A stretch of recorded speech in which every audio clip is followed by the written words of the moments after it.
Hi, Sandy McTeer here with another Craft Minute for DecoArt. So this is a quick tip on how to layer your stencils and add a little design.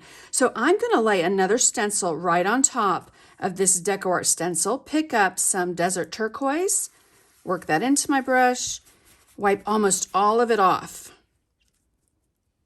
Line that stencil up, soft circular motions, counterclockwise and clockwise, right over the dried area that I already stenciled with the word dream.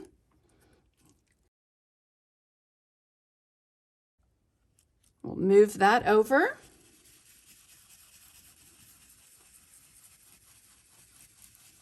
Again, soft circular motions, clockwise, counterclockwise.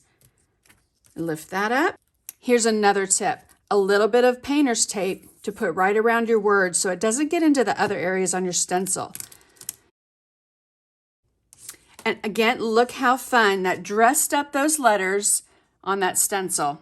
I hope you give this a try.